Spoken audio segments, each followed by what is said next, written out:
The heat came first. It always did out here in this particular stretch of the Mojave, where the desert didn't just warm you, but press down on you like a living thing, heavy and deliberate, as though the land itself was trying to flatten everything beneath it into dust and memory. By 10 in the morning, the asphalt on Route 66 was already soft enough to leave boot prints. By noon, the horizon had dissolved into that familiar shimmer, that wavering liquid mirage that made the distant mountains look like they were breathing. And by 3 in the afternoon on this particular Thursday in July of 2004, the thermometer nailed to the outside wall of the Copperhead Saloon read 111 degrees, and nobody who lived out here was surprised by that number at all. The Copperhead sat just off the highway near Needles, California, a squat, windowless cinder block building that had no business still standing after 40 years of desert sun, flash floods, and the kind of hard use that left marks on walls, the way hard living left marks on faces. The sign out front had lost two of its letters sometime in the 90s, and nobody had bothered to replace them. The parking lot was unpaved gravel, bone white and glittering in the afternoon glare. There were no decorative plants, no welcome mat, no attempt whatsoever to signal warmth or hospitality. The Copperhead didn't advertise itself. It didn't need to. The people who came here already knew where it was, and the people who didn't know where it was were generally better off staying lost. Inside, the air was marginally cooler, kept that way by a pair of ancient window units that rattled and wheezed with the determination of something that refused to die, despite having every reason to. The lighting was dim, a combination of fluorescent tubes behind the bar and the scattered glow of neon beer signs mounted on the cinder block walls.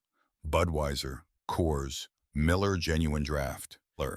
Their red and blue light pooled on the scratched mahogany surface of the bar and bled softly into the darker corners of the room, where the booths were old cracked vinyl the color of dried blood, and the tables were sticky with the residue of decades of spilled drinks and cigarette ash. The jukebox in the corner was playing a Merle Haggard song, something slow and aching about a man who had made too many wrong turns to find his way back. Three regulars occupied stools at the bar, older men with sun-weathered faces and the patient, unhurried posture of people who had nowhere else to be. Behind the bar, moving with the quiet efficiency of someone who had worked this exact space for more years than she cared to count, was Bev Aldridge. Bev was 48 years old, though she could have passed for either 40 or 60, depending on the hour and the light. She was lean and angular, with short, silver-streaked hair she kept pulled back and a pair of gray eyes that missed very little. She had run the Copperhead for 11 years since her husband walked out and left her with a mortgage, a liquor license, and exactly no sympathy from anyone. She had turned all three into something, not something glamorous, not something she would have chosen if the world had offered her a wider menu, but something solid, something that was hers, something that stood up in the heat and the wind and kept standing. She was polishing a pint glass when she noticed, in the way she had developed over years of working this room, that the booth in the far corner had gone quiet. This wasn't unusual. The booth in the far corner was always quiet. It was the darkest spot in the Copperhead, tucked into an alcove where the light from the nearest neon sign barely reached. And for the past 3 months, it had been occupied on most afternoons by a 10-year-old girl who sat with her knees pulled up to her chest and her head bent over a battered spiral notebook. The girl's name was Wren Aldridge. She was Bev's niece, her late brother-in-law Warren's daughter, and she had been living with Bev since April, since the morning that Warren Aldridge had finally lost the long, quiet war he had been fighting against something none of the doctors could name with any precision. They called it organ failure. They listed the contributing factors in careful clinical language. But Bev had sat in that hospital room and watched her brother-in-law die, and what she saw leave his body at the end was not something any medical chart had a column for. It was relief. It was the unmistakable, heartbreaking relief of a man who had been carrying something unbearable for a very long time and had finally, after 15 years, been allowed to set it down. He had left behind a daughter. He had left behind almost nothing else. Wren was small for her age, with her father's dark brown hair that corkscrewed at the ends, no matter what you did with it, and eyes the color of strong coffee that were always moving, always cataloging, always taking quiet inventory of whatever room she was in. She was not by any observable measure a dramatic child. She did not throw fits or demand attention or fill silence with noise the way some children did. She was watchful. She was still. She had a stillness that belongs to children who have learned early that the world is not always safe, and that the best way to navigate it is to see as much as possible while being seen as little as possible. She sat in the corner booth and she drew. The notebook she used had originally been purchased for a different purpose. It was a standard school spiral college ruled with a blue cardboard cover that she had covered in her own artwork over the months she had been staying with Bev. The cover was dense with drawings, muscle cars, and desert landscapes, and the detailed, intricate architecture of imaginary machines. But the drawings were only on the front half of the notebook. The back half was different. The back half belonged to her father. She didn't draw in the back half. She didn't even open it very often. But she knew it was there, those pages pressed together at the back of the book, where her father's handwriting covered every inch of space, in a cramped, urgent script that looked nothing like the careful, measured penmanship he had used for everything else in his life. She had read enough of it to understand that the words were not meant for her, not exactly. They were the words of a man trying to evacuate something from inside himself, trying to get it out of his body and onto paper because keeping it inside had become more than he could manage. She didn't fully understand what they meant. She was 10 years old. But her father had been very specific in the last weeks about two things. The first was the notebook. He had pressed it into her hands one afternoon when the light in his hospital room was going orange and long, when the nurses had stepped out and it was just the two of them. He had held both her hands in his and said with a clarity that cut through the fog of his medication like something cold and sharp, "If anyone ever comes looking for the silver skull, you give them this."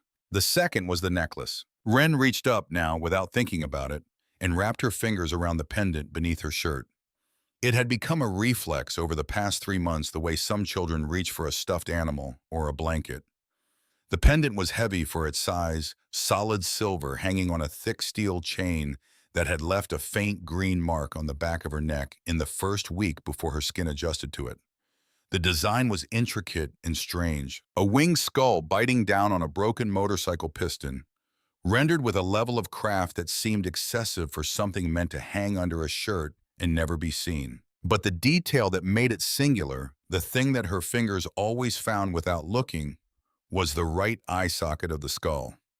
Set into the silver was a small ruby, or what had been a ruby. It was chipped now, half its surface gone, the remaining stone the color of old garnets, in certain lights and almost black in others. And on the left wing, running diagonally across the feathers, there was a crack in the silver itself, a flaw in the original casting that someone had clearly decided to keep rather than recast. It gave the pendant the feeling of something that had survived something it had no business surviving. Her father had put it around her neck on the same day he gave her the notebook. He had said, "This is the most important thing I ever took." And then he had caught himself and looked at her with those tired eyes that were also somehow afraid, and said, "I mean kept. The most important thing I ever kept." She had known even at 10 that he had meant the first word. She didn't know what it meant, but she knew it mattered, and she wore it every day under her shirt where it pressed against her sternum and reminded her with its weight that her father had trusted her with something he hadn't trusted anyone else with in 15 years. She was pressing her pencil too hard against the page. She could feel the resistance building the way the graphite started to drag instead of flow, and she tried to ease up, but the frustration of the afternoon, the heat, the loneliness, she couldn't quite name the low-grade ache that had settled into her chest since April and hadn't fully lifted all of it, was running down her arm and into her hand, and she couldn't quite control it. The pencil snapped. It broke cleanly right at the point, leaving a gray smear across the drawing she had been working on. She stared at it. Then she set it down on the table and exhaled slowly and reached up with both hands to rub her face. When she brought her hands down, she caught the chain with her fingers, and the pendant swung out from under the collar of her faded t-shirt and hung in the open air for the first time all day. She didn't notice. She was looking at her ruined drawing. At exactly 3:15, the floor began to vibrate. It started as something you felt before you heard it, a low-frequency tremor that moved up through the floorboards and into the soles of your feet, like the earth itself was clearing its throat. The three regulars at the bar stopped talking. Bev's hands stilled on the glass she was polishing. The Merle Haggard song continued oblivious. Then the sound arrived. It came from the highway rolling in from the west, and it built the way a thunderstorm builds, starting as something distant and abstract and becoming within the space of 30 seconds, something enormous and immediate and impossible to ignore. It was the sound of engines, not one engine and not two, but many a whole chorus of high-displacement V-twin motors running at road speed, the kind of sound that you felt in your back teeth and your sternum simultaneously. The kind of sound that rewired your nervous system before your brain had time to process what it was hearing. The three men at the bar had their money on the counter before the bikes even pulled off the highway. They were moving toward the back door with the practiced speed of people who had rehearsed this exact exit in their minds many times without ever consciously deciding to. One of them left a half-full glass of beer behind. He didn't go back for it. Bev set down the pint glass she'd been polishing. She pressed both palms flat on the bar surface and breathed through her nose and watched the front door. Through the propped open frame, she could see them pulling into the gravel lot one after another, the dust rising around them in a massive tan cloud that swallowed the sunlight and turned the afternoon apocalyptic. They rode in a tight formation that had nothing accidental about it, the geometry of people who had ridden together long enough to move as a single organism. The machines themselves were extraordinary. Custom-built Harley Davidsons with lowered frames and extended forks and paint that caught the desert sun in ways that standard factory finishes never could. Deep blacks and burnt chromes, and one particular bike near the front painted a red so dark it was almost the color of dried blood. Bev counted 24 bikes before she stopped counting. She had seen the San Bernardino chapter before. Not often and not here specifically, but she knew the patch. She knew the reputation. These were not weekend riders, not accountants on rented Harleys playing at something on Saturday afternoons. These were men for whom the motorcycle was not a hobby, but a grammar, a complete and sovereign language, through which everything that mattered was expressed. The cuts they wore, the sleeveless leather vests stiff with the accumulated patches and pins of years of membership, were not fashion. They were records, histories.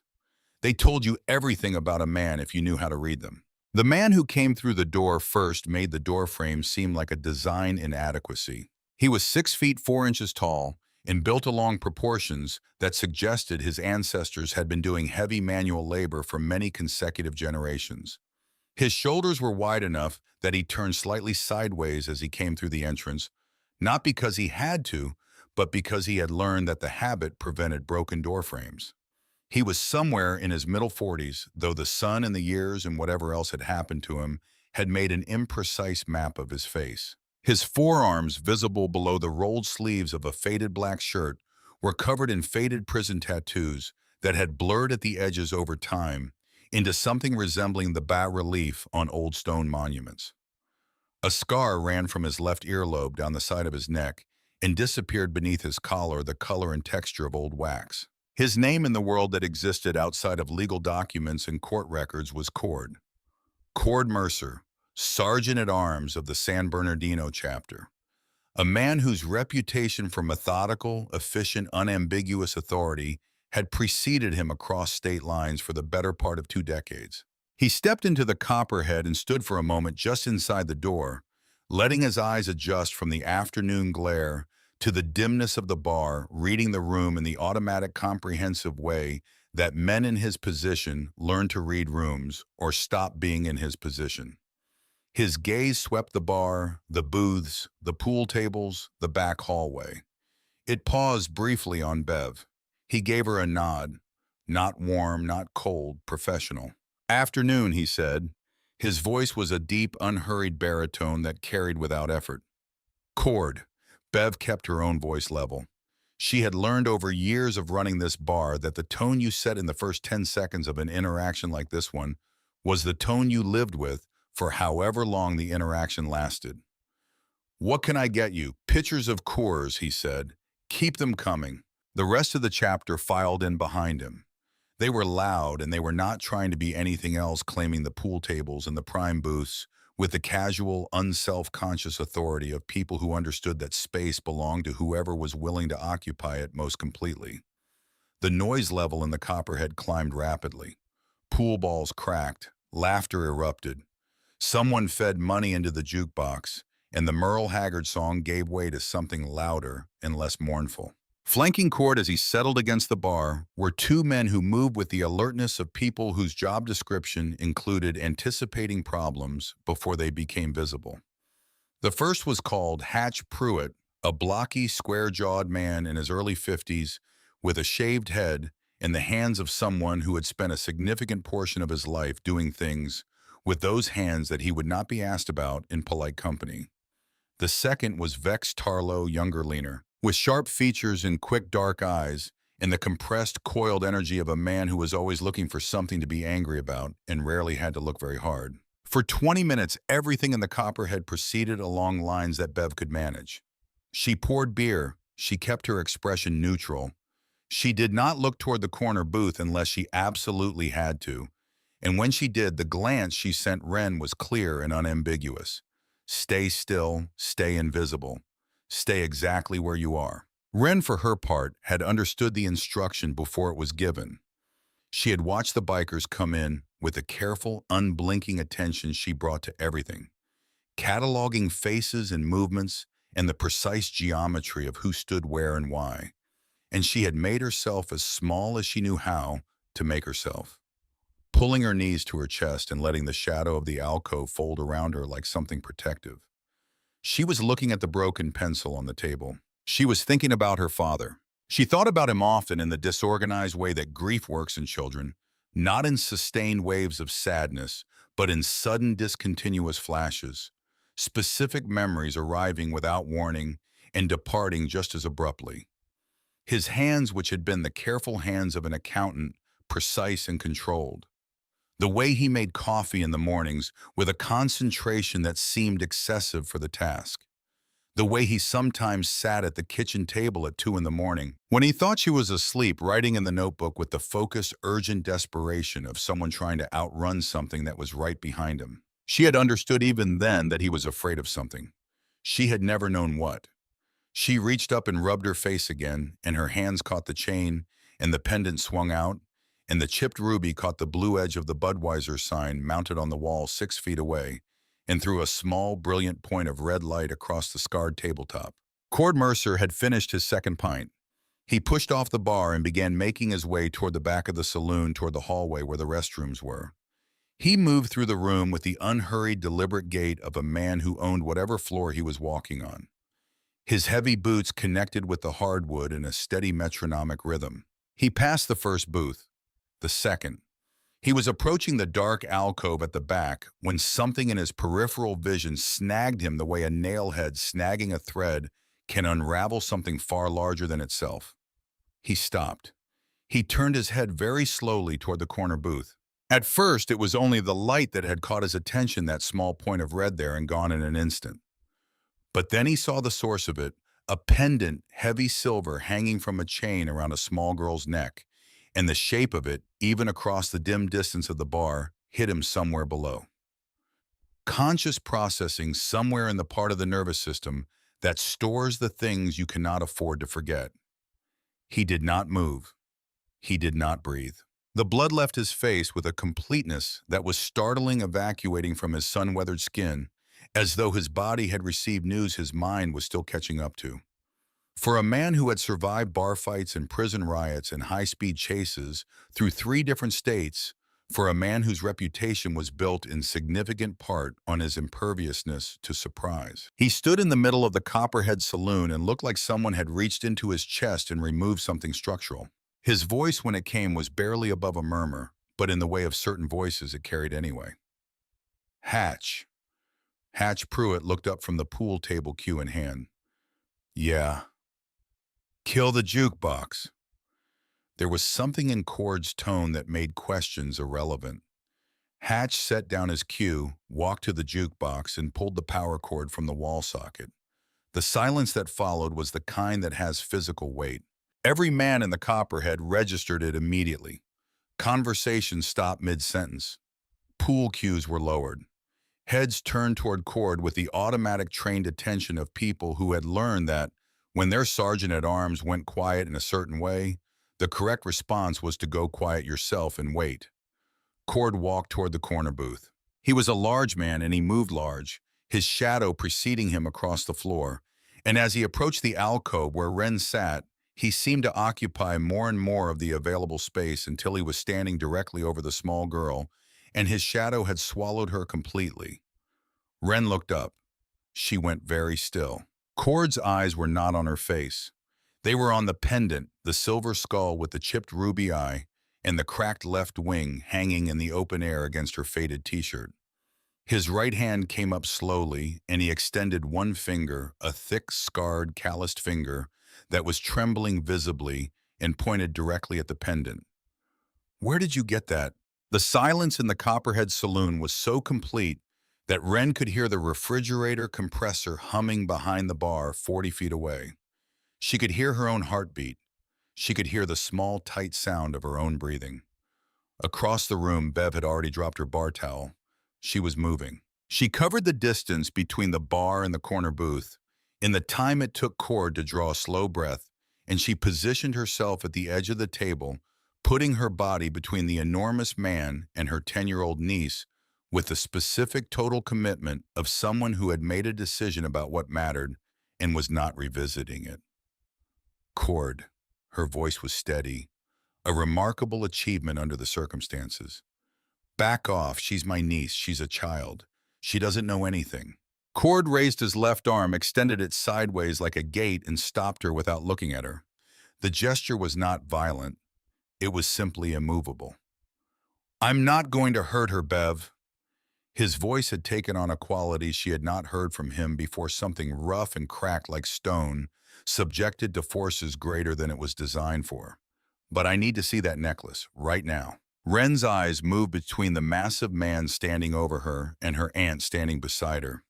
She read both of their faces with the careful attention she brought to reading everything.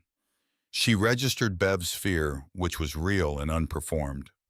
She registered Cord's face, which was not angry. She understood that, clearly not angry in the way she had braced for, not the cold predatory fury she had seen flicker across vexed Harlow's face when he first walked in. What she saw on Cord's face was something else entirely. Something that looked around the edges like grief. Like a man who had been waiting a very long time for news and had just received it and did not yet know if it was the worst kind or the best kind only, that it was the true kind. She made a decision. She reached up with both hands, lifted the heavy silver chain over her head, and placed the pendant on the scarred wooden table between them. The sound it made when it landed was small. The effect was not. Cord reached down and picked it up. The pendant, which had seemed substantial in Wren's small hands, looked almost delicate in his palm. He held it in the spill of light from the neon sign overhead, and his face underwent a series of changes that were not fully translatable into language. The way certain things that happen in the body are too complex and too layered to be captured by words. He knew this object. He had known it for the better part of his life. He had last seen it 15 years ago on his older brother's neck on a man named Cal Mercer, known throughout 3 states by a name that had been earned rather than given, Iron Cal. Founding president of the San Bernardino chapter. The man who had built something from nothing in the dry heat of the California desert in the early 70s, who had taken a collection of restless, displaced men and given them a structure and a purpose and a belonging. The man who had ridden out into the Mojave Desert on a November night in 1989 to meet with a rival syndicate about a disputed territory claim and had simply never come back. They had searched. God, they had searched. For months, the chapter had turned the desert inside out, combing canyon after canyon, checking every abandoned mine shaft between Needles and Blythe. They had put out inquiries through every network they had. They had applied pressure in every direction that seemed promising. They had found nothing. No body, no motorcycle, no trace of Iron Cal Mercer anywhere in the physical world. The assumption had hardened into certainty. Over time, the way assumptions do, when there is nothing to challenge them, the Viper Syndicate had ambushed Iron Cal, killed him, and disposed of the evidence.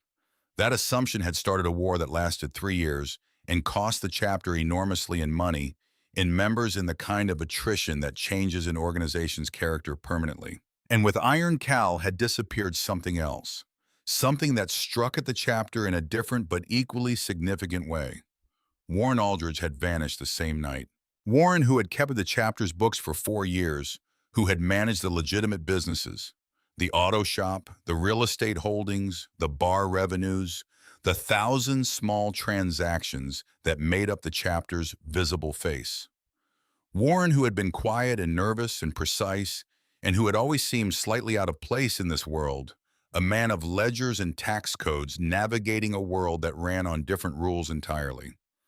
Warren, who had disappeared on the same night as Iron Cal and left behind an open safe and a missing $500,000. For 15 years, the chapter's narrative had been coherent and simple.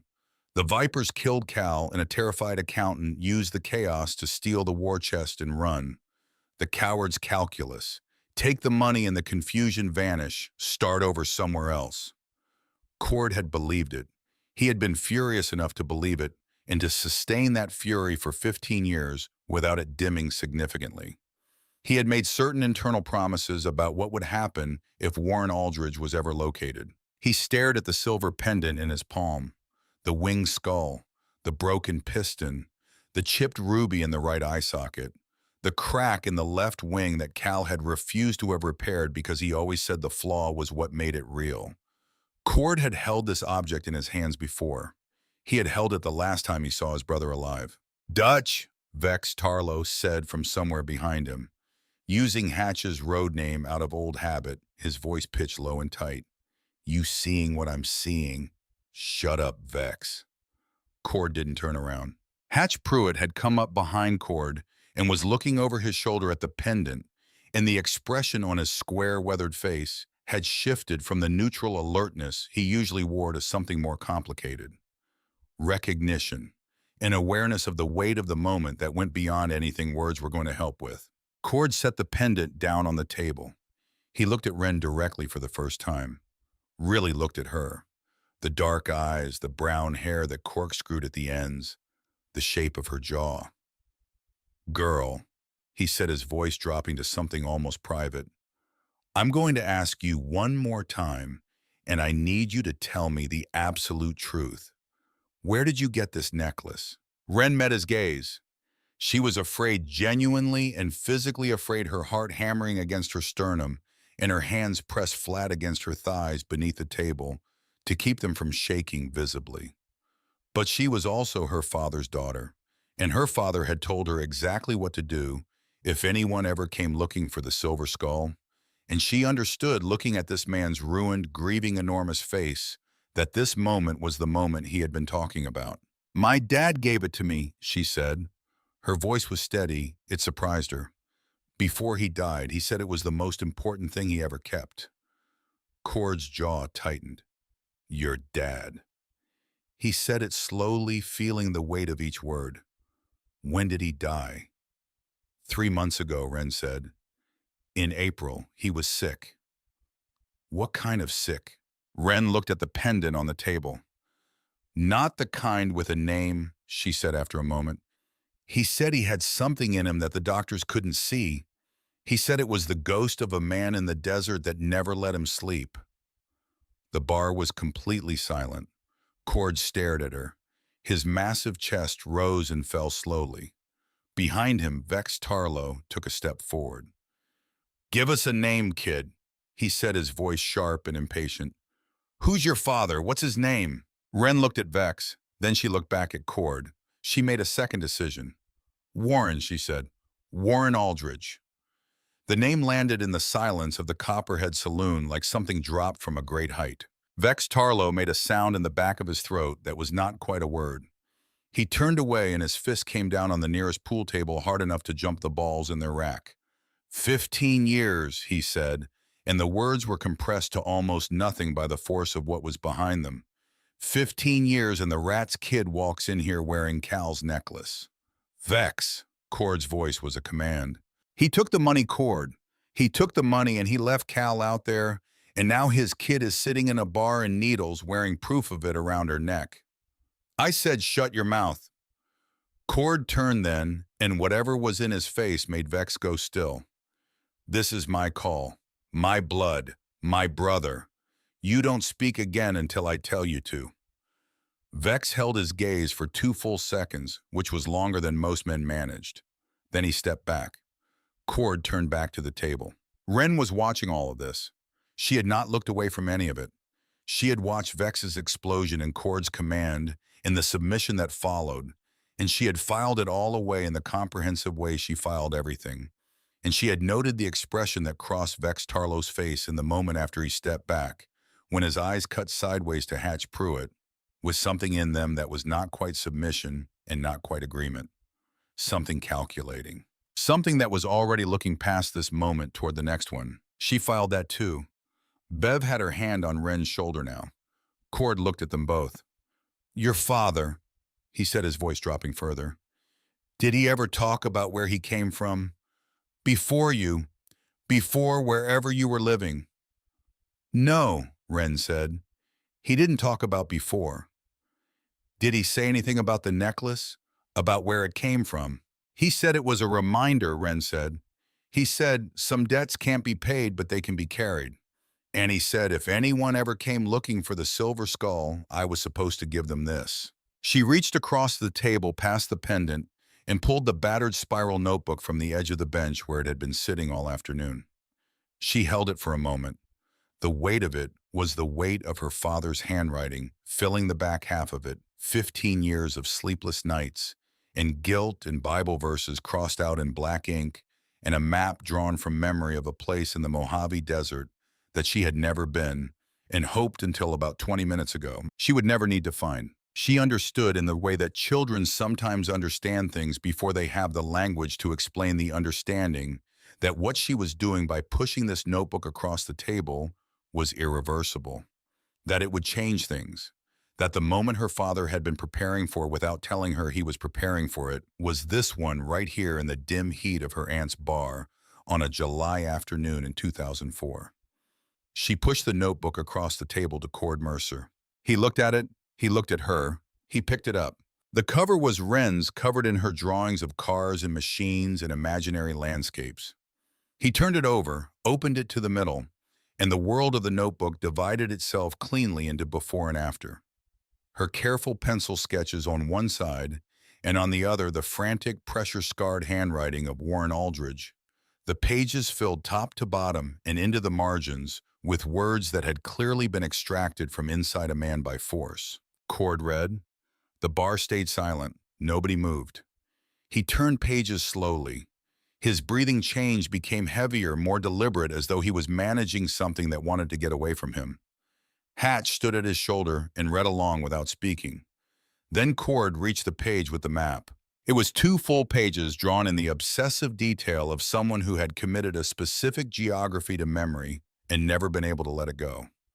The ruins of the old Iron Mountain pumping plant, a dry wash, a cluster of Joshua trees, a rocky outcropping shaped unmistakably like an anvil, and beneath the anvil an X drawn with such force that the pen had nearly gone through the page. At the bottom in block letters that seemed to have been written with the last reserves of something 34 degrees 8 minutes north, 115 degrees 7 minutes west.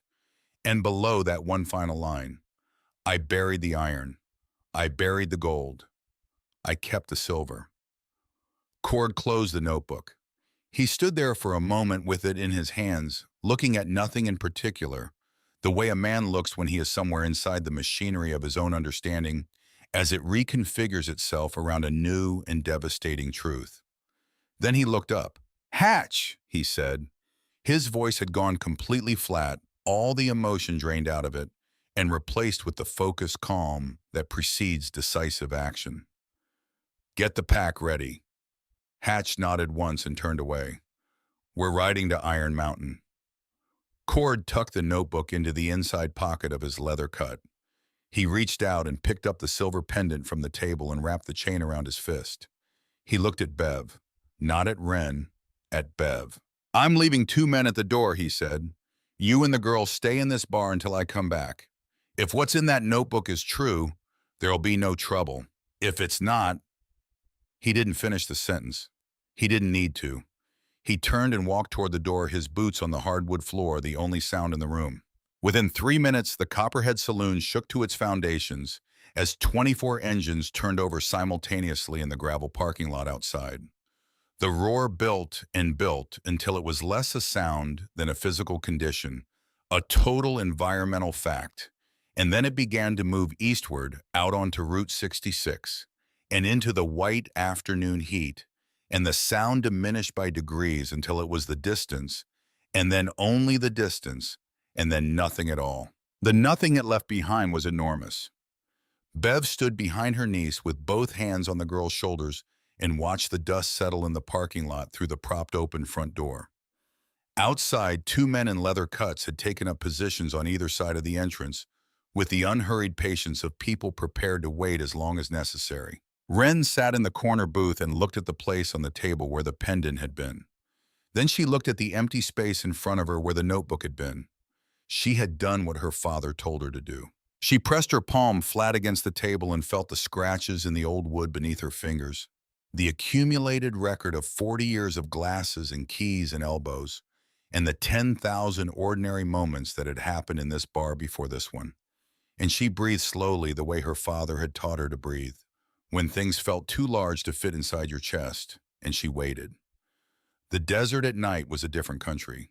During the day, the Mojave announced itself with a kind of brutal, indifferent spectacle. The blinding white light, the shimmering heat, the vast emptiness that pressed against the eyes and demanded to be reckoned with. But after the sun went down, it became something else entirely. The temperature dropped 40 degrees in the space of 2 hours, the kind of drop that felt less like cooling and more like revelation, as though the heat had been a disguise all along. And this was the desert's true face, cold and black and infinite and absolutely silent, in the way that only genuinely empty places can be silent. The 24 motorcycles ran east on Route 66 and then cut south on a secondary road that wasn't much more than a suggestion in the sand, 2 pale tire tracks pressed into the hardpan by decades of occasional use leading toward the dark mass of the Iron Mountain Range that rose against the star-filled sky like a broken jaw. Their headlights carved through the darkness in shifting, sweeping beams, illuminating brief and fragmentary pictures of the landscape. A Joshua tree with its arms raised in what looked like alarm. A rusted highway marker bent nearly parallel to the ground by some ancient collision.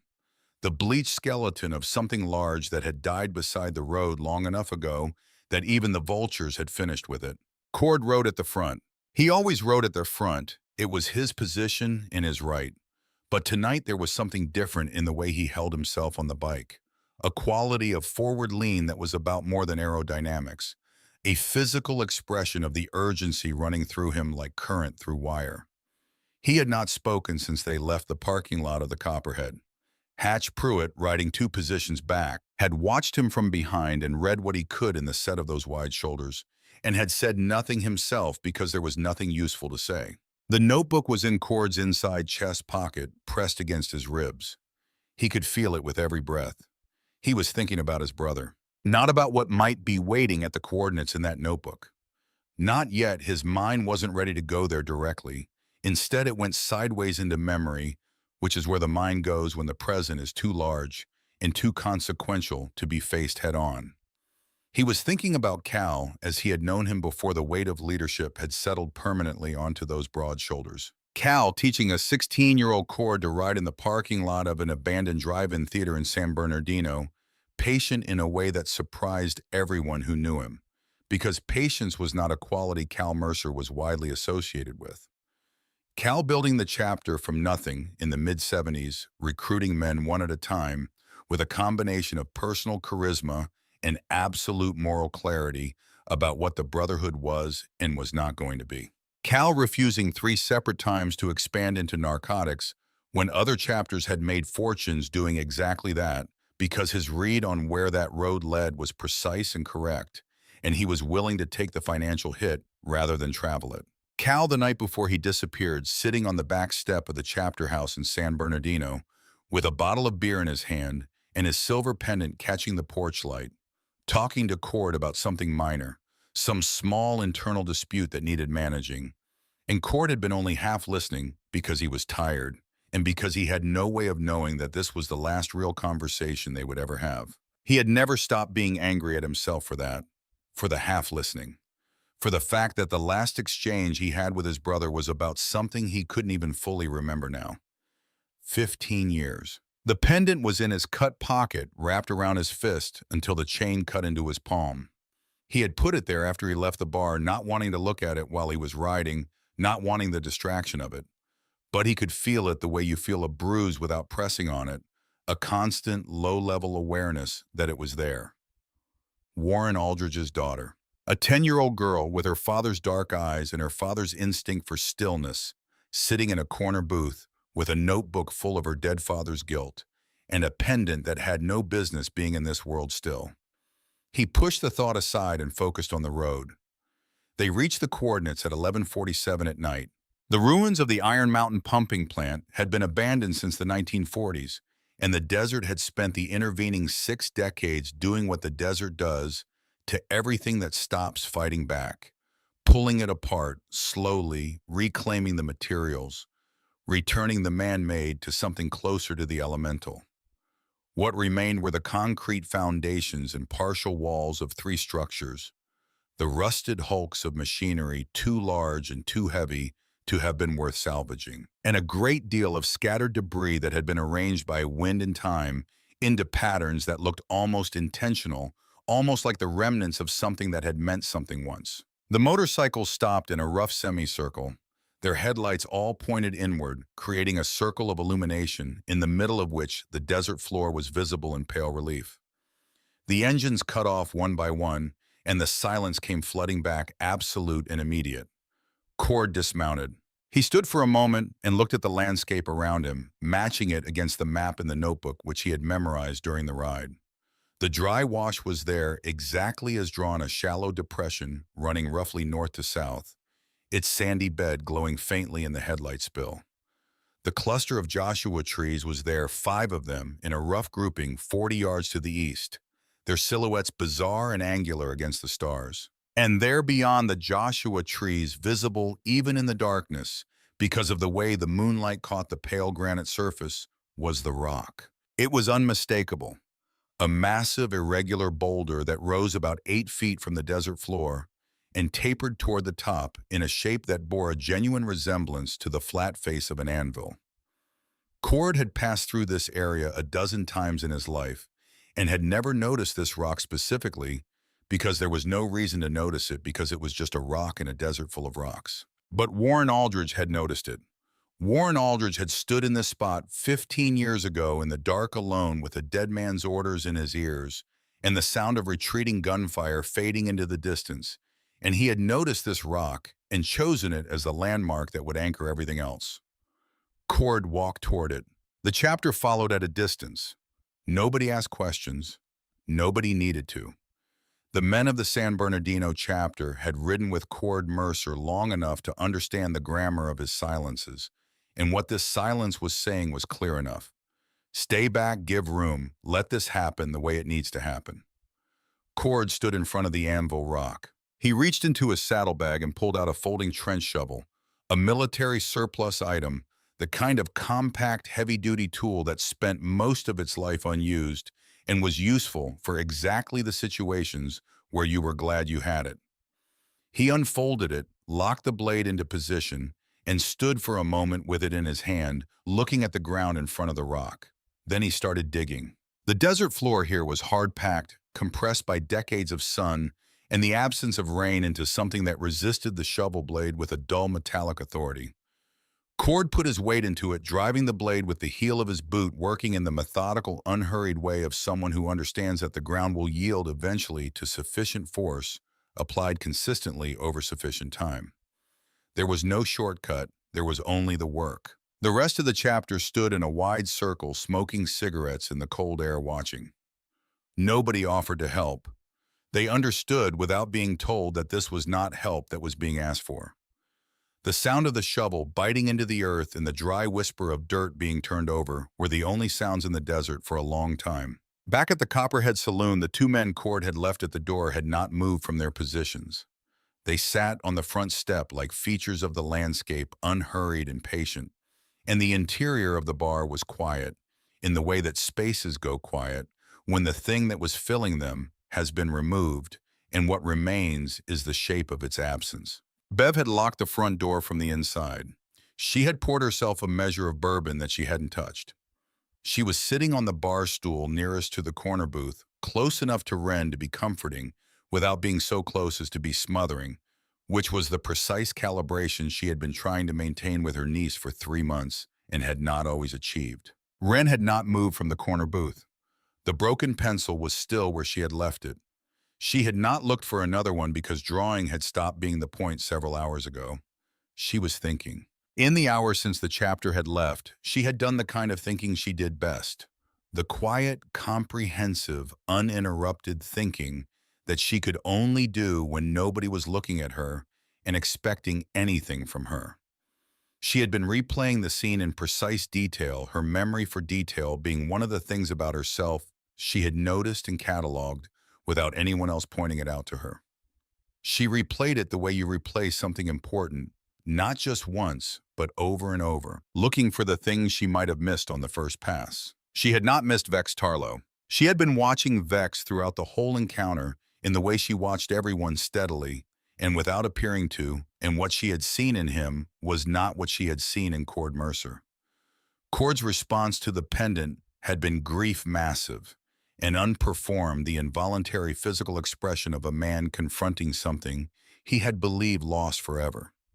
Even his anger, when it surfaced, had grief underneath it, was driven by grief, was shaped by grief, the way a river is shaped by the land it runs through. Vex's response had been different. Vex had looked at the pendant with the expression of a man doing rapid arithmetic. His anger, when it came, had been real enough, but underneath the anger, there had been something that didn't fit the picture of a loyal chapter member confronting evidence of a 15-year-old betrayal. There had been a quality of calculation in it, a looking ahead quality, as though he was less concerned with the past than with the implications of the present for his own future. She had watched him during the minutes before the chapter wrote out, while Cord was tucking the notebook into his cut and giving final instructions, and she had seen Vex Tarlow position himself near the payphone at the back of the bar and exchange a look with one of the other men, a look that lasted less than a second, but that she had caught and held in memory like something pressed between pages. She had also, in the noise and movement of those final minutes, heard him say something to the man beside him. She had heard it, cataloged it, and spent the past several hours turning it over like a stone in her hand. He had said quietly enough that it was clearly not meant for general consumption. If the money's really out there, it doesn't need to make the return trip. She was 10 years old, but she understood exactly what that meant. Hatch Pruitt was sitting at the bar with a beer he was barely drinking, and she had been studying him too. Hatch was not Vex. Hatch's version of the evening had been Cord's version, shock and gravity and the careful steadying presence of someone who understood that the sergeant-at-arms needed space to process something enormous. Hatch was loyal, she was fairly certain of this. But Hatch's loyalty was to Cord specifically, and what she was less certain about was what Hatch would do if Vex moved in a direction that Cord hadn't anticipated and wasn't here to respond to. She unfolded herself from the booth and went to the bar. Bev watched her come the way Bev watched everything she did, with that particular mix of love and wariness that had characterized their 3 months together. "You want something, honey?" "A pencil," Wren said. Bev found one under the counter. Wren took it back to the booth and opened the notebook to a fresh page near the front, well away from her father's pages in the back, and began to write. She was not writing a story or making a list. She was writing an address. It was a specific address, a place her father had mentioned more than once over the years. Always in passing, always in the offhand way that people mention things they're not trying to highlight, but that surface anyway because they're attached to something larger. A warehouse on the eastern edge of Needles, an old agricultural storage facility that had been converted to commercial use and then abandoned when the business that used it failed. Her father had mentioned it in the context of storage, of things being kept somewhere safe, of the general philosophy of keeping important things in places that were difficult to find by accident. She was not certain there was anything there. She was fairly certain there wasn't. Her father's letter in the notebook had been explicit about where things were buried, and the warehouse wasn't part of it. But she wrote the address down with enough specificity to be convincing, and then she waited. She didn't wait long. Vex Tarlow's patience had limits that Cord's patience did not have. Within 20 minutes of the chapter's departure, she felt the quality of his presence in the room change the compressed energy in him, finding a direction, and she watched from her peripheral vision as he moved toward the hallway at the back of the bar, where the payphone was mounted on the wall next to the restroom doors. She had been ready. The notebook was on the table in front of her, open to the page where she had written the address. She held it at what she had calculated was exactly the right angle, the writing visible from the hallway entrance, but not obviously displayed the kind of thing you might notice if you were paying close attention without appearing to be, which was precisely the kind of attention Vex Tarlow paid to everything. She let him get almost to the hallway entrance before she looked down and noticed the open page and reacted with what she hoped was convincing alarm, pulling the notebook toward her and flipping it closed with a speed that was just a fraction too obvious, just visible enough to register as someone trying to conceal something they didn't want seen. She did not look up to check if he had noticed. She went back to drawing. A muscle car this time, something with large rear wheels and a long hood, the kind of car her father had sometimes sketched on napkins when they were sitting in diners together, back when he still had the steadiness in his hands to draw. 4 minutes later, Vex Tarlow went to the payphone. She couldn't hear what he said. The conversation was brief, his voice low, and the distance and the ambient noise of the refrigerator compressor and Hatch's occasional movement on the bar stool made it impossible to make out words. But she could hear the tone, the clip-directed efficiency of someone communicating specific information rather than having a conversation. He was on the phone for less than 3 minutes. When he came back to the bar, the compressed energy in him had changed shape. It had been coiled before, restless, looking for direction. Now it had one. Wren closed the notebook and went back to waiting. At the anvil, rock cord was 3 feet down. The shovel work had become easier as he went deeper the surface layer of compressed hardpan, giving way to softer strata beneath. And he was moving in a rhythm now, the methodical bite and turn and throw that his body had found and locked into the kind of physical automaticity that frees the mind to go somewhere else while the body handles its business. His mind had gone to the letter. He had read it once in the bar, the cramped, urgent handwriting in the back of the notebook, and the words had lodged in him the way shrapnel lodges, not cleanly, not with clear edges, but in a way that would take careful work to address. He didn't know yet what he believed. He knew that a dead man had put his daughter in a bar and needles with a pendant and a notebook and instructions to wait for someone to come looking, and that this was either the most elaborate and patient deception he had ever encountered, or it was the truth. He knew that the pendant was unquestionably Cal's. He knew that the map in the notebook led here, and that here was exactly the kind of place you would go if you had something to hide in the Mojave Desert far out of the way and without obvious landmarks except for that one distinctive rock. He knew that in a few feet one way or another he was going to stop wondering. The shovel hit something that wasn't rock. The sound was different, a dull, dense thud that vibrated up through the handle into his palms, and he stopped immediately. He went down to his knees in the hole, which was now deep enough to require this, and he cleared the dirt from the surface below, with his bare hands brushing it away carefully, and what emerged was the top face of a heavy steel box, military surplus, the kind designed to survive conditions that would destroy ordinary materials. It was heavily rusted. The rust was the deep orange red of metal that has been wet and dry many times over many years. But the seams were intact. The lock hasp had corroded but held. Cord looked at it for a moment.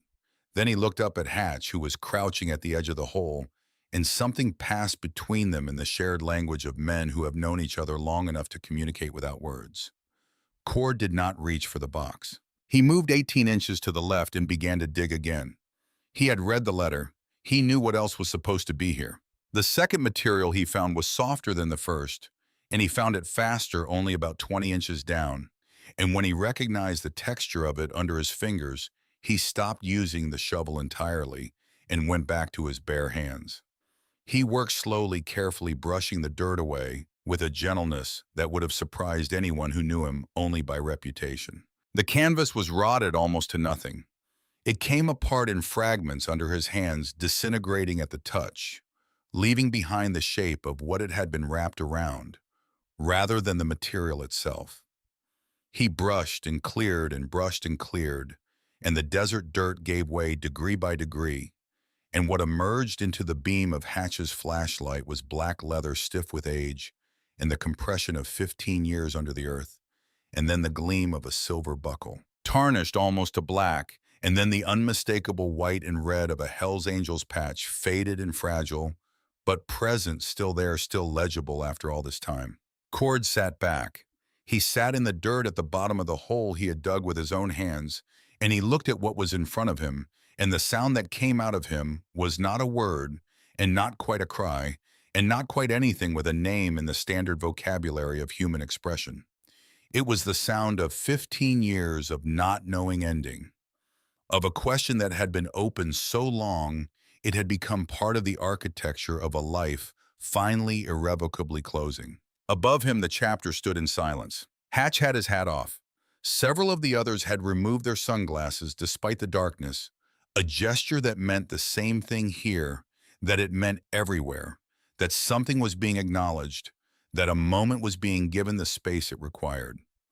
Even the men who had barely known Iron Cal Mercer, who had joined the chapter in the years after his disappearance, and knew him only through his reputation and the stories of older members, understood what they were witnessing.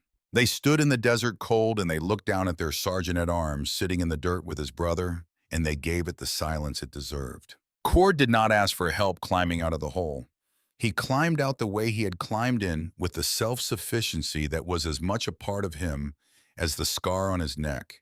And he stood at the edge, and he looked down at the dark shape in the earth below, and he breathed slowly and said nothing. Then he took the crowbar that Hatch was already holding out toward him, and he went to the steel lockbox. He drove the flat end of the crowbar under the rusted hasp and leaned his full weight onto it, the metal groaning under the pressure, the rust cracking in small, sharp reports. It took 3 serious efforts before the hasp gave way with a sound like a gunshot in the desert quiet, and then the lid was free. He opened it. The flashlight beam swept across the interior.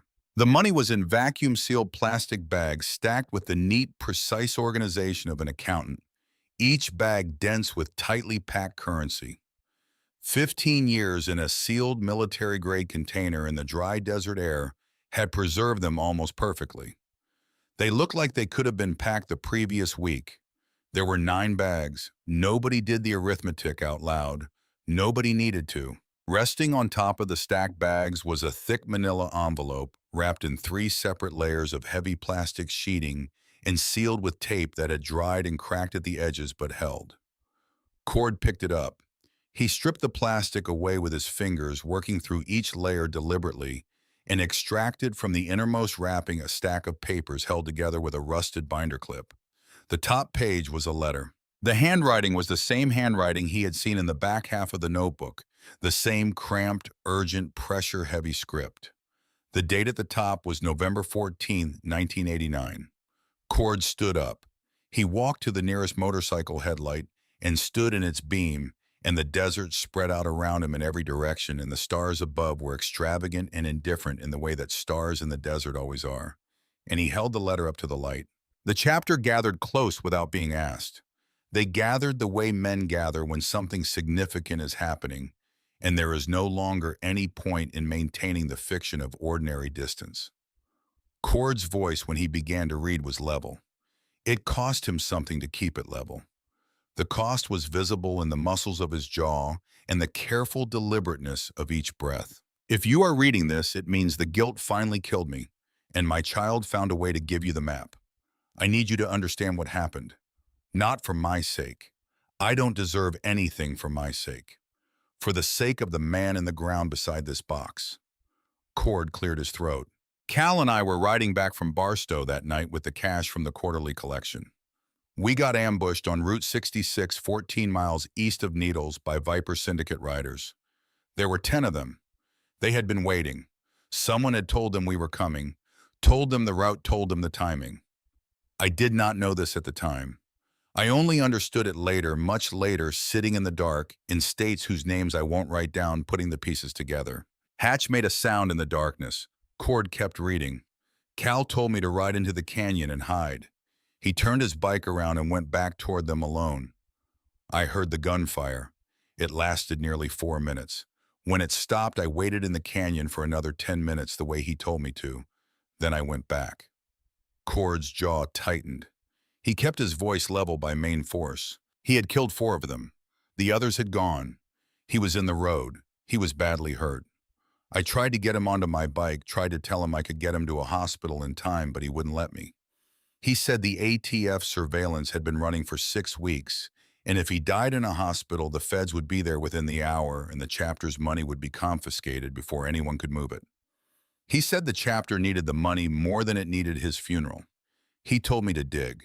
He told me to bury the cash and bury him with it, and take the pendant and bring it to you when the time was right, when the heat was off, when I had enough courage. Vex Tarlow, standing at the edge of the headlight circle, said nothing. His face was very still. I buried my president in the dark desert ground, and I ran. I changed my name and I moved east, and I lived a small, frightened life for 15 years, and I never touched the money, and I never stopped hearing his voice. He gave me the pendant to prove to you that what I'm telling you is the truth, that his last orders were given freely and followed faithfully by a man who was terrified and imperfect, and who failed in every way except the one that mattered most. The chapter's money is intact. Every dollar. I kept my promise to the only man who ever treated me like I was worth trusting. Cord lowered the letter. He stood in the headlight beam of his motorcycle on the floor of the Mojave Desert at 2 in the morning, and he did not speak for a long time. The wind moved through the Joshua trees at the edge of the light and made a dry whispering sound. Somewhere in the middle distance, a coyote called once and was not answered. The chapter waited. In the silence, Cord folded the letter carefully and put it in his inside chest pocket next to the notebook, and he stood with his hand pressed flat against his own sternum for a moment, as though checking that it was still functioning, still doing what it was supposed to do despite everything the night had put through it. For 15 years, they had believed that Warren Aldridge had stolen from them and fled.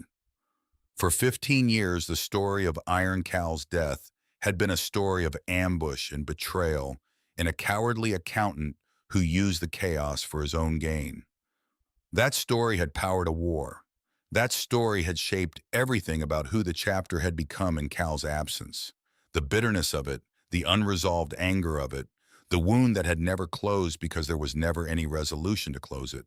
And the real story was this: a terrified man ordered by his dying president to do an impossible thing had done it imperfectly, had run when he should have stayed, had lived in hiding when he should have found the courage to come back, but had done the essential thing, had kept the money safe, had kept the secret, had sent his daughter into the world with the means to deliver the truth when he was no longer able to deliver it himself. A 10-year-old girl in a corner booth had pushed a notebook across a table. Hatch's phone buzzed in his jacket pocket.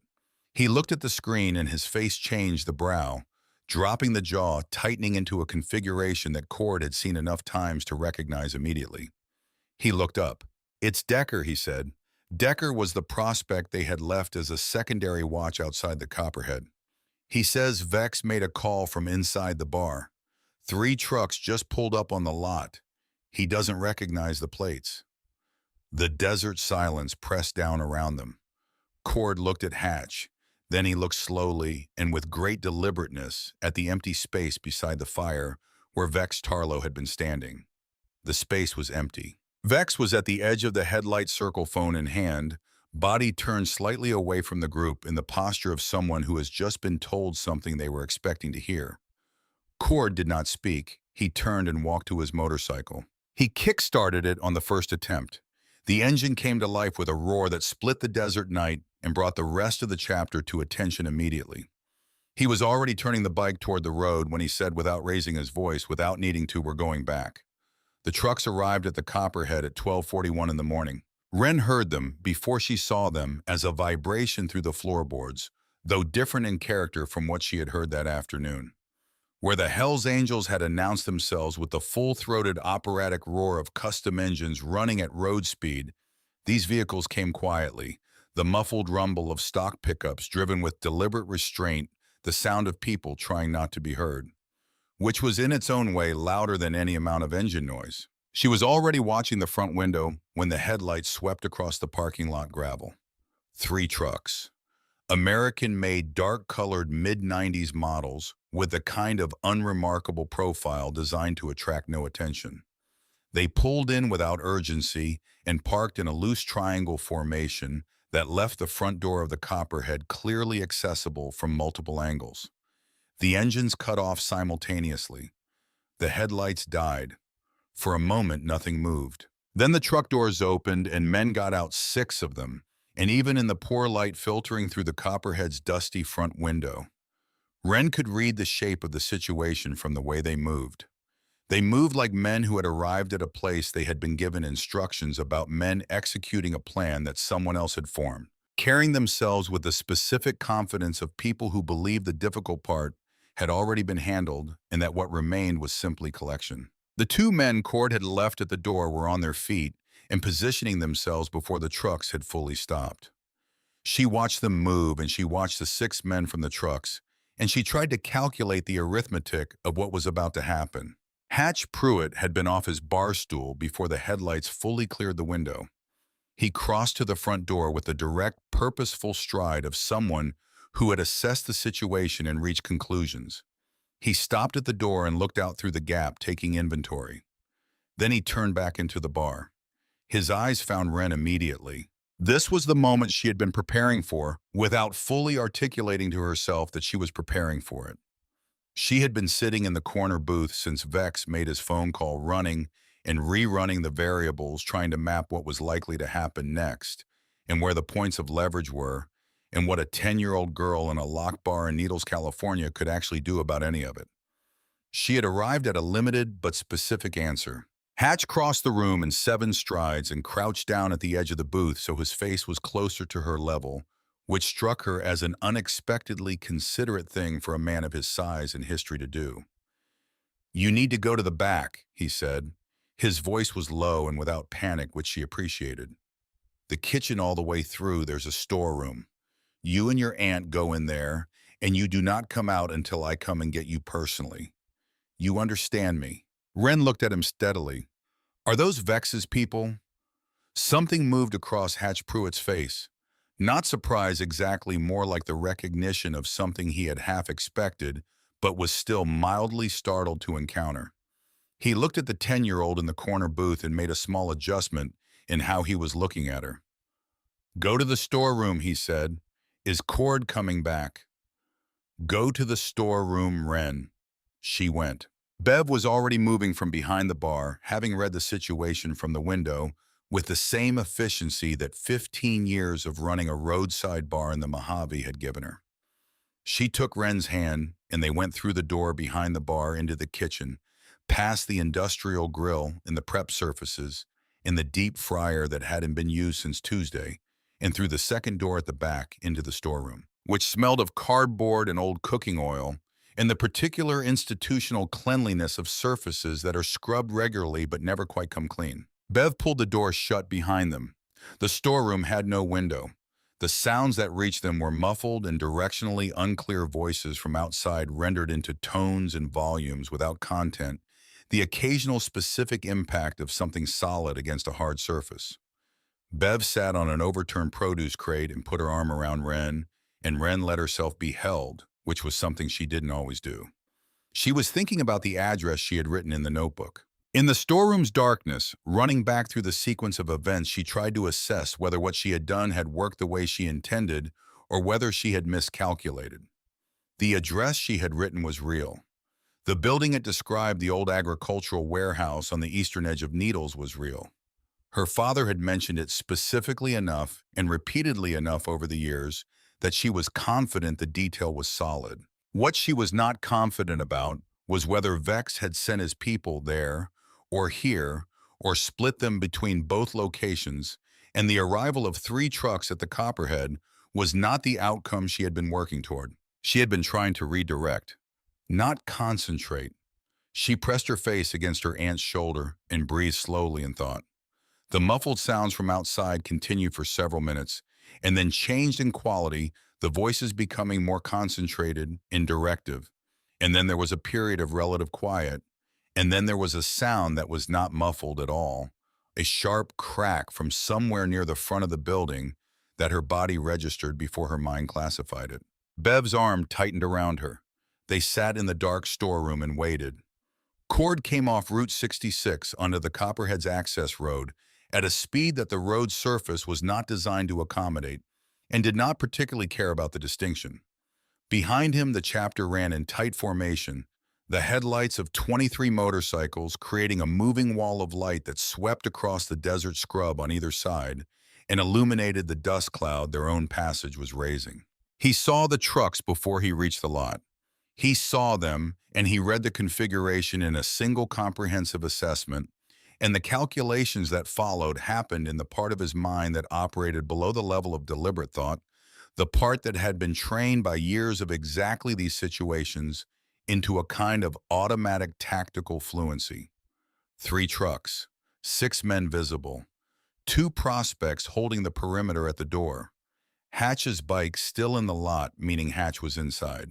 Meaning Ren and Bev were inside. He brought the bike to a stop in a spray of gravel and was off it before it had fully ceased moving and walking toward the cluster of men near the entrance, with the quality of forward momentum that has no interest in what might be in its way. The 6 men from the truck saw him coming. Cord recognized none of them directly, but he recognized the type with the precision of long experience. These were not active chapter members, not of the San Bernardino chapter or any affiliated chapter he knew. They had the look of men who had been in that world at some point and had been removed from it either by choice or by circumstance, and who had retained enough of the vocabulary to know how to present themselves without having any of the actual standing that the presentation implied. Vex's people. The thought arrived with a cold clarity that he had been building towards since Hatch read him Decker's message in the desert. On the ride back with the wind and the engine noise filling everything around him, in the Mojave pouring past on either side in the darkness, he had done the accounting. He had taken every piece of available information, the things he knew and the things he suspected, and the things that were only patterns without certainty yet, and he had laid them out in the orderly, systematic way that his mind organized problems of consequence. And what he arrived at was a picture that was not complete, but was complete enough. Vex Tarlow had known on the night in 1989 where Cal and Warren were going. Vex had been on the periphery of the chapter, then a prospect with access to chapter house conversations, not trusted with the details of the Barstow run, but close enough to the rooms where those details were discussed to have assembled the picture from fragments. And Vex was exactly the kind of man who, when he assembled a picture, immediately began calculating what it was worth. Whether Vex had made a direct call to the Viper Syndicate or whether the information had traveled through intermediate steps, Cal's final letter had made one thing clear. Someone had told the Vipers the route and the timing.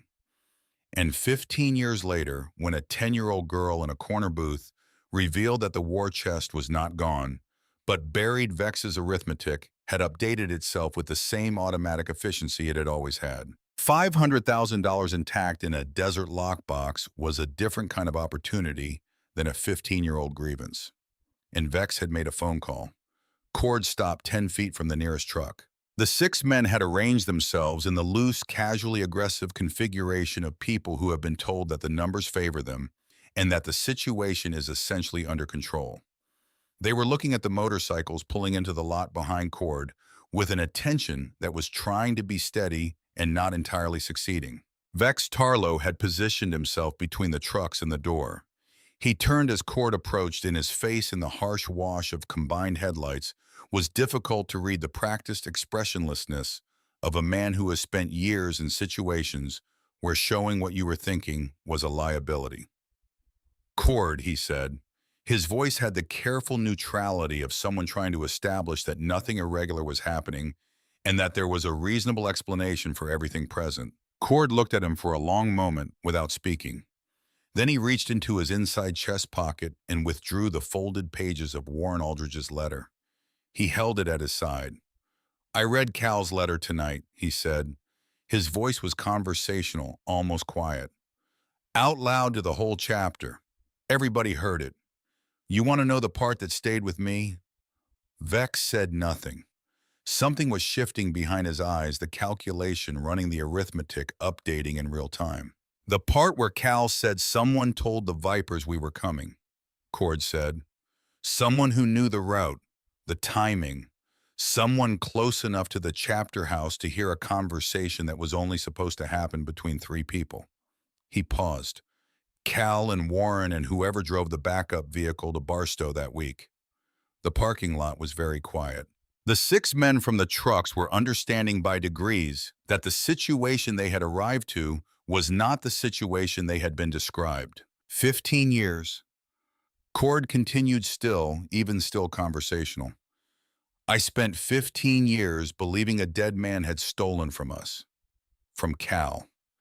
I spent 15 years wrong and 15 years angry at the wrong man. He folded the letter and returned it to his chest pocket. Warren Aldridge buried my brother and kept his money safe for 15 years. Every dollar. Kept it for the chapter the way Cal ordered him to. He looked at Vex directly. Meanwhile, the man who actually sold us to the Vipers was riding with us the whole time. Vex moved first. He was faster than a man of his age, and Bill had any right to be the compressed, coiled energy that had always characterized him releasing all at once.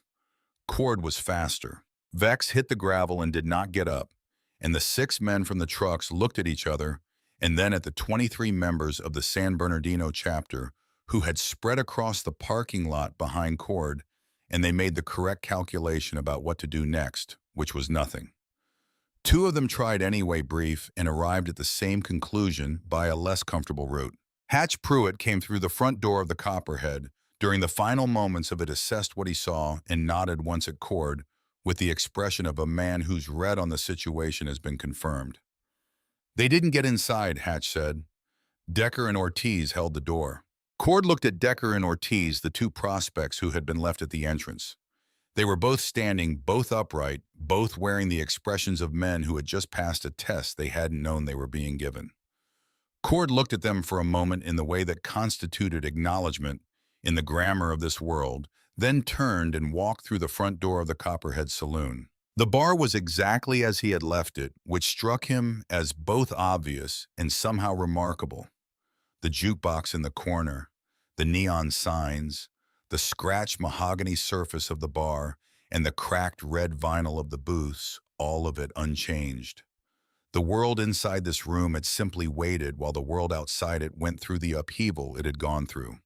He walked through the bar and through the door behind the counter and into the kitchen and stood in front of the storeroom door. He knocked, a silence on the other side brief and assessing. "It's Cord," he said. The door opened.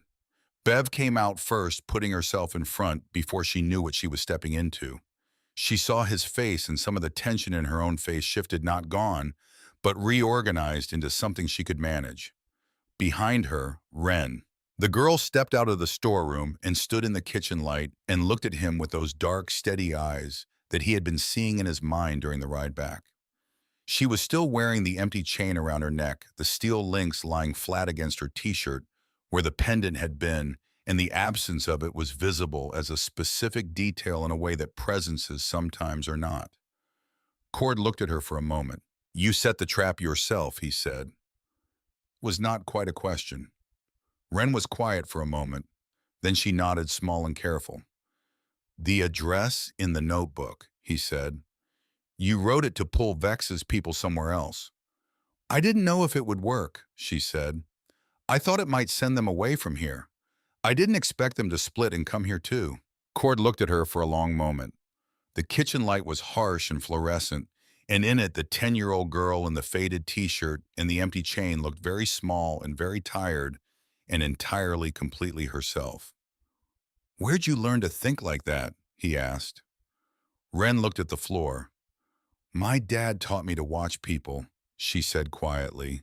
"He said the most important information is what people show you when they think you're not paying attention." The silence in the kitchen changed quality entirely. Cord said after a moment, he was right. He turned and walked back out through the bar. After a beat, Bev guided Ren after him. The Copperhead's main room felt different from how it had felt at any earlier point in the evening. The chapter was filtering back in through the front door, and the energy that had characterized their earlier occupation of the space, the loud, expansive, casually domineering energy of a group of men claiming territory, had changed into something quieter and more internal. They moved to the bar and the booths without the performance of it. They were men who had ridden to the desert and come back carrying something they hadn't had before, a specific knowledge that changes the shape of everything surrounding it. Hatch had positioned himself behind the bar. Bev let it go. He was pouring without being asked, and nobody was complaining. Cord walked to the corner booth. He stood at the edge of it and looked at the table where the pendant had been lying 6 hours ago, the silver skull catching the neon light with that single chipped red eye. He reached into his cut pocket and unwrapped the chain from his hand. The pendant swung free, catching the Budweiser sign's blue glow in exactly the way it had caught it that afternoon when Ren's hands had inadvertently freed it from beneath her shirt. He set it on the table. He sat down across from the empty bench and looked at the pendant lying there on the old scarred wood and said nothing for a moment, letting the weight of the night settle into its proper arrangement around him before he spoke. Ren came and stood at the edge of the booth. Bev was behind her, one hand resting lightly on the girl's shoulder, present without intruding. Ren looked at the pendant on the table. She looked at Cord's face. She was reading him the same way she had read him all evening, taking inventory of the man across from her, and what she read now was different from what she had read at any earlier point. The grief was still there. It was not the kind of grief that resolves itself in a single night. It was the settled, permanent kind that simply becomes part of the landscape of a life. But alongside it, or perhaps underneath it, there was something that had not been there before. Resolved was too clean a word for what had happened, but it was the direction things were pointing. Cord looked at her. "Your father wasn't a thief," he said. His voice was low and unhurried, the baritone stripped of everything that wasn't essential. "He wasn't a coward either. Not when it mattered. A coward would have spent the money. A coward would have built himself a new life somewhere and tried to forget the whole thing and spent the rest of his years making it work. Your father spent 15 years carrying something that would have broken most men, keeping a promise to a dying man in the desert. And he kept it perfectly. Every dollar, every detail. He kept the promise better than the man he made it to had any right to expect." He paused. "He was the most loyal man my brother ever trusted." Ren was very still. "He was scared," she said. It was not a defense exactly, more like a fact she needed to contribute to the accuracy of the record. "He was scared all the time. I could always feel it in him, even when I was little, and didn't have a word for what I was feeling." "I know," Cord said. "Fear and loyalty aren't opposites. Sometimes they travel together for a very long road. Sometimes the most loyal thing a man ever does is the thing he was most afraid to do." He looked at the pendant on the table. Cal knew that about Warren. That's why he gave him the pendant. Not because Warren was the bravest man in the room. Because Cal trusted him to do the right thing even when everything in him was screaming to run. And Warren did. He ran, yes. But he never betrayed the trust. Not once in 15 years. The Copperhead had gone still in the way it only does when something large has passed through it and left everything rearranged. Cord reached out and pushed the pendant across the table toward Ren. She looked at it. She looked at him. Something moved across her face, an uncertainty, a question she was not sure she had the standing to ask. "Iron Cal gave it to Warren as proof of his final orders," Cord said. "Warren gave it to you as proof of his love. It was never mine to take back." He held her gaze steady. "It belongs to you. It has always belonged to you. Ren reached out and picked up the pendant. It felt the same as it had always had, heavy and warm from being carried the edges of the winged skull, sharp under her fingertips, the chipped ruby eye rough, where the smooth facets had broken away into something more irregular and somehow more honest. She turned it over in her hand once, and then lifted the chain over her head and let it settle around her neck, and the pendant dropped against her sternum with the familiar weight of something that had been missing and was now restored. She did not tuck it under her shirt. Cord watched her leave it out in the open air, hanging visible against the faded fabric, and something in his face shifted slight but legible to anyone paying close enough attention. He placed his hand on top of her head. The hand was enormous. The knuckles scarred the palm, calloused from 40 years of engine work and the particular manual labors of his life. And it rested on the crown of the girl's dark corkscrew hair with a gentleness that was the more striking for the contrast with everything else about him. "You wear that silver proud," he said, "and if anyone ever asks you where you got it, you tell them Warren Aldridge gave it to you. And you tell them the San Bernardino chapter said nobody gets to touch it." He took his hand away and stood up.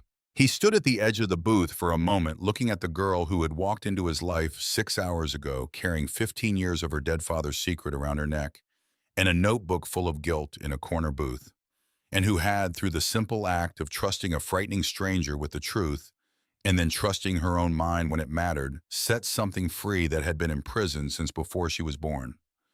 He walked to the bar. Hatch was there, and several of the older members' men who had known Cal personally, who had been part of the chapter in the years before his disappearance, and who had spent the ride back from Iron Mountain in the same interior territory that Cord had been moving through. They looked at him as he came to the bar, and he looked back at them, and what needed to pass between them passed in the wordless way that things pass between people who have been through enough together. He reached for the glass Hatch had poured without being asked. He held it. "We bring him home," he said. His voice was quiet and carried anyway. "We do this right. We contact anyone who needs to be contacted, and we give them the truth, and we bring Cal home, and we put him in the ground the right way with the chapter around him." He set the glass down without drinking from it. "And then we figure out what comes next." Nobody argued. The chapter's response to Cord's voice when it had this quality was not argument. It was the readiness that comes from trust accumulated over years of shared evidence. The knowledge that when this man said a thing in this particular way, the thinking behind it had been done with care, and the direction it pointed was sound. Hatch nodded once. Cord turned back to the room. Ren was still in the corner booth. Bev had slid in beside her, and they were sitting close together in the cracked red vinyl with the dim light falling across them. The woman in her late 40s who had built something real from the materials her life had given her, and the 10-year-old girl with the silver skull resting visibly against her sternum, and her father's coffee-colored eyes, looking at the middle distance where people look when they are somewhere inside themselves, processing something too large for the available vocabulary. Outside, the desert was beginning to lighten. It happened almost imperceptibly at first, the absolute black of the Mojave night beginning to differentiate at its eastern edges into something that was slightly less than black, a shade that existed in the narrow spectrum between darkness and the suggestion of what was coming. The stars near the horizon faded by degrees, not extinguished, but absorbed, pulled into the growing pale wash of approaching dawn. Cord stood at the front door and watched it. He was thinking about the chapter meeting they would hold in the coming days and what would need to be decided about the money. Cal's letter had been explicit that it belonged to the chapter, that it had always belonged to the chapter, that Warren's entire 15-year act of preservation had been in service of returning it to its rightful place. There was no ambiguity there. But there were decisions to be made about what portion of it would be set aside for a different purpose, the purpose that had been forming in his mind since the moment he stood up from the earth at Anvil Rock and looked down at his brother's resting place for the first time. A marker, something permanent and correctly situated at Iron Mountain in the exact spot that the desert and Warren Aldridge together had kept for 15 years as a kind of accidental monument. Something that said a man was here and that what he stood for did not disappear when he went into the ground. He thought about what he would say to the chapter in the days ahead. The things that needed to be said clearly and on the record about Warren Aldridge and what he had actually been. About the revision of a narrative that had shaped 15 years of decisions. The members who had joined after 1989 and knew Cal's disappearance only as chapter history, as the founding tragedy that had defined everything that followed, would need the full telling. Everyone would need the full telling. He thought about Wren. He was going to make certain she was provided for in the way the chapter provided for people it acknowledged as connected to its bloodline. Not loudly, not as a formal declaration, not in any way that required her to carry a label she hadn't asked for, but concretely. The way you provide for someone when you are accepting a debt that was owed to them before they were old enough to know debts existed. This was not a decision he would put to a vote. It belonged to him specifically, in the category of obligations that pass through blood rather than through governance. The sun came over the horizon with the sudden immodest extravagance that Mojave sunrises specialize in, not a gradual warming, but an event, the light arriving fully formed, an enormous flooding across the desert floor, and igniting everything it touched into gold and amber and the deep color of old bronze. The cinder block walls of the Copperhead caught it and held it, and the parking lot gravel went from white to blinding in the space of 30 seconds. Inside, someone had plugged the jukebox back in. It took a moment to cycle through its startup, a hum and a series of mechanical clicks, and then it found the track it had been interrupted on hours ago, and Merle Haggard's voice came back into the Copperhead, where it had been before all of this began. The same slow, aching song about wrong turns and the difficulty of finding your way back to the things that matter, as though the machine had been waiting all night to finish what it had started. Wren heard it. She looked up from wherever she had been, and she looked at the jukebox in the corner, and then she looked around the room, slowly taking in each face in turn, the way she had taken in every face that had ever mattered. The chapter members in their quieter, more internal occupation of the space hatched behind the bar, Bev beside her. She looked at Cord standing in the morning light at the open door, his broad back to the room, looking out at the desert that had kept a secret for 15 years and given it back. She reached up and touched the pendant once with her fingertips. Then she let her hand drop and sat with the silver skull resting openly against her shirt in the bar light, and the new morning light in the Merle Haggard song filling the space around her. And she looked like what she was, a 10-year-old girl at the end of an incomprehensible night, exhausted and sad, and carrying something that was too big for her in some ways, and exactly the right size for her in others. Bev put her arm around her and pulled her close. Cord pushed off the doorframe and walked back across the bar to the corner booth. He stood at the edge of it and looked at Wren.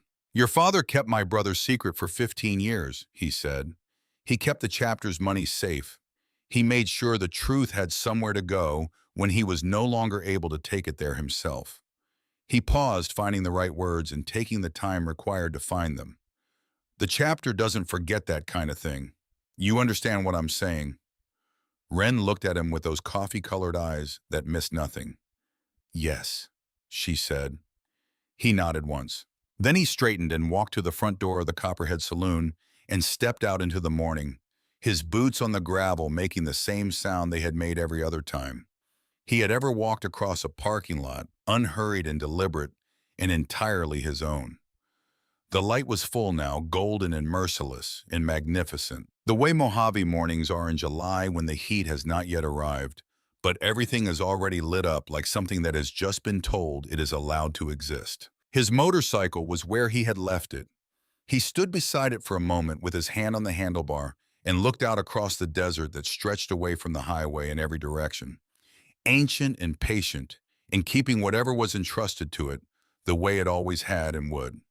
Long after every person in this building was returned to the same earth that had held Iron Cal Mercer faithfully for 15 years and given him back when the time was right.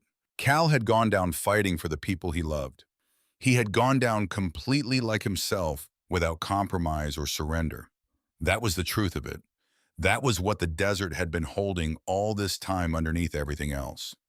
That was enough. Inside the Copperhead, Wren Aldridge sat in the corner booth with the silver skull resting openly against her shirt and her aunt's arm around her, and the morning coming through the open door and a long gold bar across the old floor. And for the first time since April, since the hospital room, and the particular quality of relief that had crossed her father's face. When the weight finally left him, she did not feel like something essential was missing. The pendant rose and fell with her breathing. The jukebox played on.